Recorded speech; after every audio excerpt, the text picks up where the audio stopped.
We are back for another video on planning your wedding. Right now we're going to talk about food. What you are going to eat. What everyone's going to eat to keep them happy and satisfied. Go. Oh no. So, details you need to know. One, it's a little rough out there to try and get samples and stuff. Like, usually you're not going to get these free samples like you see in the movies and whatever. Like, they make you pay. They don't give you free food. You got to go and treat it like a restaurant, treat it like a night out. And a lot of them is an expensive night out just for like a single meal, which is unfortunate. A lot of ones that are only catering companies, you hopefully have an experience with them, because otherwise you might have to just sign up just based on the menu. Sign up and then you just hope it tastes good. Hope it tastes good, yeah. So your first decision you have to make is sit down or buffet. Mm-hmm.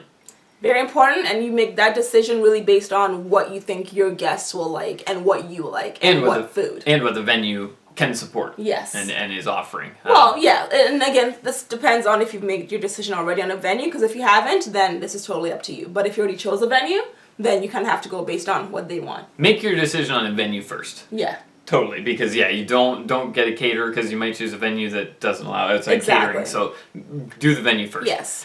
So we assume we have the venue. As you say, sit down or buffet or family style. There's a bunch of different sit down options. Yes. So let me just shoot some quick pros and cons at you guys. For sit down, some pros. Obviously more formal, more elegant. People feel great about themselves. It's an easy way to control the crowd and just kind of keep things, together. Caterers know exactly how many meals to serve, and you know exactly what you're paying for. Yep. They're ideal for tight spaces because, again, little room for long buffet lines, people to be lining up around the room. And last but not least, it's really like formal wear and all that. People might prefer sitting down. So some cons. Assigned seating becomes a little bit more important, and people have to actually sit where they said they're gonna sit, so they get the right food. Yeah, vegetarian meals or definitely gluten-free. Customizing stuff like that. Yeah. Also, you probably have to increase the number of waiters because you need waiters per table, kind of a thing. Everyone has to be seated at the same time and start eating at the same time and finish eating at the same time. There's just a lot more rigidness there. And unless you provide tableside selection, your guests again have to provide their dietary restrictions ahead of time, and sometimes they know, sometimes they don't. So sometimes they forget. So sometimes like if a boyfriend fills it out for his girlfriend and didn't remember to put something on, gets awkward. They might cause a fight. They might break up. It's all your fault. Why is it the boyfriend filling it out wrong? Why can't the girlfriend fill it out wrong? Maybe it was mailed to the boyfriend's house. Yeah, but maybe it was mailed to the girlfriend's house and she filled it out wrong for him. God. Why always thinks the guy's wrong? It's not fair. Buffet. Pros and cons of buffet. So pros. A buffet provides a more lively atmosphere. People get to chat a little bit more. They don't have to be all shaking hands. Yeah, they can get the groove on. And you're not doing that. Get some numbers. That's get a silly some digits. Pro. Let's move on. Get some digits. You have multiple stations that can serve different kinds of cuisine, which is why it worked great for us, because you can serve like Nigerian cuisine, Italian, and just people can do whatever the hell they want to do and eat and be merry. Why not Canadian? I was just listing. Be a stir with Nigerian. Nigerian, Italian, Canadian. You feel better? Why do we have Nigerian, Canadian? All right. There. All right. You can have Italian food, but sorry. It's also an easy way to save on staff. Because just less people needed for each table. You can, and so some cons. You can't control portions unless you have someone standing there that's serving each meal out. But if you're doing that, then you're doing more on staff. And even then, it's people will still like, I want more. It's hard to say no. Yeah. And also buffet stations take up room. So if you have a small venue, you probably can't do that. For us, we had an extremely large venue, so it was not a problem at all. And again, just you have to be careful about long lines, formatted buffet lines. There's nothing that turns you off more than waiting forever in a line at a buffet at a wedding. It's not cute. But it's still, you're either waiting in line or you're waiting at your table. Either way, not everybody's eating at the same time. Exactly. Yeah. So keep that in mind. Make a decision that's best for you. What we figured out during our search was, as David mentioned earlier, the different options that do exist that people don't tell you about. Right. Like family style dinner. So that's the kind where instead of bringing plates with the food on it, the plates are already on the table, they just bring the big serving bowl and place it on the table, and you do the whole family style. Yeah, you just pass it around like you do at Thanksgiving dinner. You scoop some off and whatever. And then that way this portion control is controlled on the table level instead of on the guest level. And you know who ate too much meat because they're sitting right across, like, hey, that's my piece, don't take it. Exactly, yeah. So that's just a different style of sit down. Yeah, and were there any other ones we discovered? I feel like there was one, but it sounded silly. But I don't recall. No. Don't recall. No. Okay. Yeah. All right, and also with food, you don't have to do a full meal. Did you know that? You didn't know that, did you? No, I didn't know that. You don't have to. You can do a dessert reception.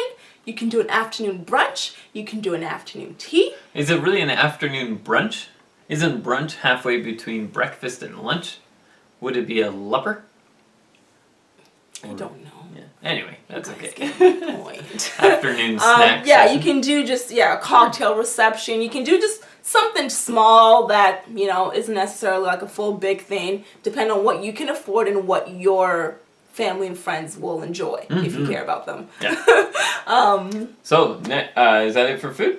You can do drink. Sure, yeah. So go right ahead. Drink is the second half of our food session, which is pretty important too. And you have quite a variety of options, again, based on your venue, because your venue might already offer free pop or free, like they might have alcohol packages or whatever.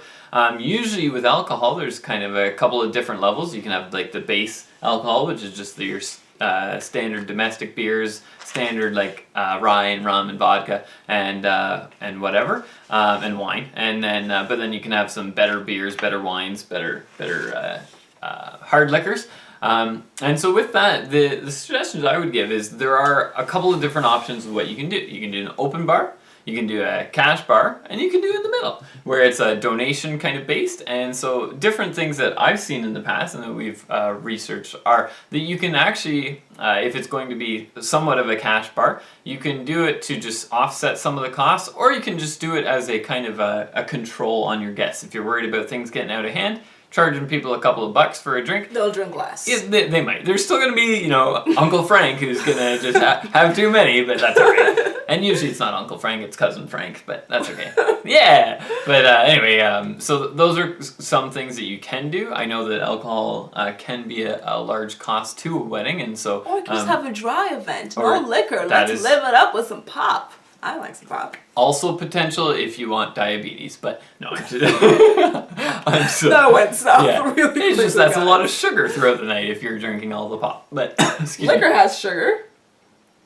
Huh? Like vodka doesn't have sugar. Or not like... Anyway, if you're drinking... Kidney issues. There are just lots of issues that come from anything. Liver, anyway, my bad. Whatever. I was just making a joke. We're not actually doing that. So a lot of different options in terms of... Drink some water. There you go. Yeah, absolutely. In terms of covering costs and what to offer. That's even a good one, is water. The ability to provide bottled water versus just tap water in like pitchers and stuff. You can make those calls. It fluctuates based on the effort that you need to put into it, whether who's shopping, who's picking it up, because that's the thing. And who's cleaning it up. And who's cleaning it up at the end, yeah. Because that's the thing with drinks is it takes a lot of fluid to fill a wedding kind of thing, and so somebody has to get that to the reception hall, and if that's you or somebody that that's a bit of a burden, it's a bit of a task for them to do. If the reception hall is already providing that, then that's great, and then you can make your decision more based on cost instead of on effort and what your guests would like. Yep. Another good tip is to know your crowd. Know your guests and what they prefer to drink. Are they beer drinkers? Are they liquor drinkers? And how they drink at parties. Because that tends to be different from how they are at family events. Yeah, there's a lot of people will drink liquor and get real turned up at a wedding, but at family Thanksgiving they're sipping on water and juice. Exactly. Don't get it twisted. They'll still get turned up at your wedding. Yeah, so you just be aware of that, and it's a very hard thing to estimate. We did a lot of research and estimation with that, and if you need some resources on that, by all means reach out to us, and we'll hopefully get them posted up. Yeah, we'll post them up somewhere and just kind of have them out there. We want you to, we want to help out. Yeah, we want to help because we did the research once and it worked well. Some things worked, some things didn't. We want to share that and hopefully make your life a little bit easier next time. Yeah. Last but not least in the food item, we have the cake. Oh, yeah. Yeah, you need your good cake. Or you can get a lot of cupcakes. Still cake. I know. I'm just saying there's different options. Yeah. So, when you're looking for someone to make your cake, first of all, get out there. With cakes, it kind of works pretty much the same as food tastings. You usually have to pay. You only have Ironically to- enough, I think we got more free mini cupcakes. Yeah, totally. And it's like a mini cupcake costs so much less than a Yeah. meal, but it was still, we totally got a People lot. would like, if we told them like we just want to sample it for the wedding, they'll still make us like, we still buy cupcakes, but they'll give us like 2 free ones just for fun. Yeah. So get out there, go to all the cake places around, buy some cupcakes, eat it up. Don't eat too much at once. It's not good for your stomach and all that. Mm-hmm. But do what you do there. And once you do narrow it down to 2 or 3 places, you want to start shooting off some questions and asking them, okay, how long does it take? How long have you been making cakes? What kind of customization options do you have? Delivery do you use options. fondant versus buttercream? Mm-hmm. How do you layer your cakes? Do you not layer them? Because like fondant can be layered, buttercream usually can't because it'll start slipping and sliding everywhere. Sometimes they do, sometimes they don't, but be aware of those limitations. Delivery. I'm getting Sorry, there. okay. When do you bake the cake? Do you bake it 5 days before the wedding? Do you bake it the day of the wedding? Do you bake it the morning? Like, when do you bake a cake? I hope not 5 days before. Well, with fondant, you have to. Oh, yeah? Yeah, Oh, gross. because some of them make the fondant has to actually sit on the cake. Really? Some Oh. of them, yeah. Sure. Some cakes are made a Go lot on. earlier. Go on. So what ingredients do you use? This is if you have people who are allergic. Like my friend, she's allergic to milk products, so she doesn't really get to enjoy cake as much. But if you have a lot of people who are allergic to cake, maybe you want to get a smaller cake for people who can't have like milk products. Allergic to dairy. To dairy, yeah. It would suck to be allergic to cake. And then still feed them a cake? That's just rude. Because they do make kidding. cakes that don't use milk and dairy products. So, get something like that to cater to those guests. Yeah. Just be aware of that. Is there delivery charge? Or do you deliver for free? Is that included in... Setup. Is there a setup fee? Mm-hmm. And what do you bring for setup? What do you need for setup? Do I need to provide the stand? Do you bring the cake stand? Do I have to pay for the cake stand? Is it a rental? Am I buying it? So Those many questions. There's a lot of questions. I want to decorate my cake with fresh flowers. Do I have to give them to you? Do you buy them? When do I have to give them to you?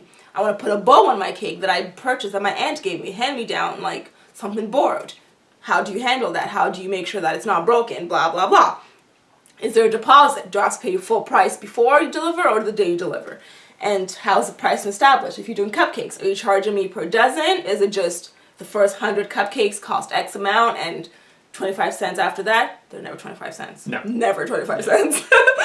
And also the flavors, especially if you're doing cupcakes. Yeah. Can you do, one dozen one flavor, another dozen another flavor, and so on? Or does it have to be minimum batches of, 30 or whatever? And like our cupcake lady was great. She was like, I don't care. I'll do Yeah. 6 cupcakes that are orange flavored if you want. yeah, and we were just like, okay, well, you don't want to have like 1,000 different flavors, Yeah, but it 'cause was, she was very she was lenient and flexible, easy to work with. We loved her. I She think was we got 7 flavors? I Six I or didn't get 7. to try one cupcake, guys. We Don't know what they missed it. tasted like, but apparently they were great. Everyone loved them. Yeah.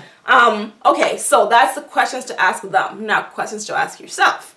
You want to give them a sketch or a photo of what you want your cake to look like. Ideally, you don't. I'd be what? awful at that. Sketching? Yeah. Well, yeah. Don't sketch if you can. I can't sketch. I went on Pinterest Yeah, we and did Google that. and just said, there, "This is what I want my that's cake to better. look like." Sure. So do something like that and tell them what you want it to look like. Because I personally do not advise you to say, do whatever. Because there's a very high chance that somewhere in your subconscious, you know what you want. And when that cake shows up and it's not what you had in your subconscious, you're going to be pissed off. PO'd. So spend the time, research, look for cakes that you like. Maybe give them 3 and say any of those 3 that you can do within our price range. And then do it's it. still a surprise. Yeah. Yeah, perfect. Yeah, so do something like that, but definitely do some research into flavors and what you want your cake to look like. And don't forget, keep the top tier of your cake and eat it at your 1-year anniversary with your spouse. Yeah, whatever.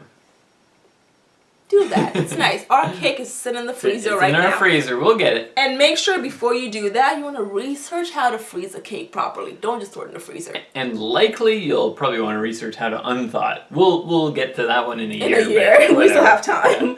And then also, most importantly, ask how many people the cake will feed. Here's where we get some inside info for you. They will tell you, we'll make you a cake that'll feed 100 people. Okay. Chances are it'll feed 150. Yeah. Because most people don't eat that much cake. You'd be surprised at a wedding. People forget. People just don't bother. Disclaimer. If you get a cake that's supposed to feed 100 people and you plan for 150 people and you run out of cake, it's not our fault. Not our fault. End of disclaimer. I don't want to take Unless if everyone you invite neophyte is loves just like cake and cake orders. you run out like that. Like, Yes. yeah. But generally, people do not eat that much cake, and you'll end up with a lot of cake left over. So you don't want to do that because then you're sitting there just like, what under this damn cake? Ironically enough, we ran out of cake. Did we? Well, we didn't get any. Because we didn't bother. Where did They it go? were sitting at the back. We took some home. I don't know where they went. No, We were eating them at the end. I saw right, them that's at right. the end. Well, that's They were when there till the end. But that's when we put them out. Was at the end. And No, they did. I mean like the end of the night. Then why didn't any come home with us? Because we were busy. We didn't even eat food. And there was leftover food. But no, I know that. Okay. But what? Ignore Dave, guys. Ignore Wemi. Just be sure to kind of don't get too much cake. And if you do, make sure you give people to take them home because you probably don't need that much cake at your house. If it's just the two of you, you don't need that much cake. So that's all I've got for cake. I think we covered everything for food and everything else. Food, drinks, and cake. Yep, make your cake pretty. Get some custom cake toppers if you can. Actually, side tip, don't get a cake top from the cake person. Don't do it. Get on Amazon, get on, I don't know, wherever you eBay. can, eBay, and find cake toppers there. They're so much cheaper. Our cake toppers were like $2 and they damn cute and fantastic. The little decorations I had on the side, little like diamond mesh, I bought the entire roll of mesh for like $5. Used it for flowers, used it for cake stand, used it for the cake, like Creativity. You can it goes save a some long money. way. Absolutely, So yeah. do some research. If you have any questions, feel free to ask me. I will be more than happy to help and answer and do more research for you if you need me to. But we are totally here to help out. Mm-hmm. So I think that covers all about getting that belly well tucked. You betcha. Alrighty, hope you guys got some good information there. Yeah. See ya.